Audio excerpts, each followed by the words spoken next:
ಪರಿಮಳ ಒಂದು ಹಳ್ಳಿಯ ಹುಡುಗಿ. ಅವಳು ನಗರದ ಹುಡುಗನನ್ನು ಮದುವೆಯಾದಳು. ಪರಿಮಳ ಅತ್ತೆಯ ಹೆಸರು ವಿಜಯ. ಅವಳು ಬಹಳ ವಿದ್ಯಾವಂತೆ ಹಾಗೂ ಆಧುನಿಕ ಮಹಿಳೆ. ಮದುವೆಯಾಗಿ ಕೆಲವು ದಿನಗಳ ನಂತರ, ಪರಿಮಳ, ಇವತ್ತು ಸಂಜೆ ರೆಡಿಯಾಗಿರು. ರಾತ್ರಿ ಊಟಕ್ಕೆ ಆಚೆ ಹೋಗೋಣ. ಇದರ ಅಗತ್ಯವೇನಿದೆ ರೀ? ಮನೆಯಲ್ಲಿ ನಾನು ಚಪಾತಿ ಮಾಡ್ತೀನಿ.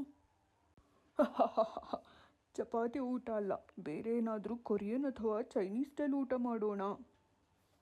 ಆಯಿತು ರೀ, ನಾನು ರೆಡಿಯಾಗಿ ನಿಮಗೆ ಸಿಗ್ತೀನಿ. ರಘು ಅವನ ಕೆಲಸಕ್ಕೆ ಹೋಗ್ತಾನೆ. ಅಯ್ಯೋ ದೇವರೇ, ಇದು ಯಾವ ಥರ ಊಟ? ನಮ್ಮ ಹಳ್ಳಿಯಲ್ಲಿ ಈ ತರಹ ಊಟದ ಹೆಸರನ್ನು ಕೇಳೇ ಇಲ್ಲ.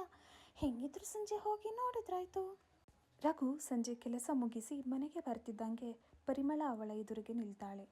ಓ ಬಂದ್ರಾ? ನೋಡಿ, ನೀವು ಬರೋ ಮುಂಚೆನೇ ನಾನು ರೆಡಿಯಾಗಿದ್ದೀನಿ.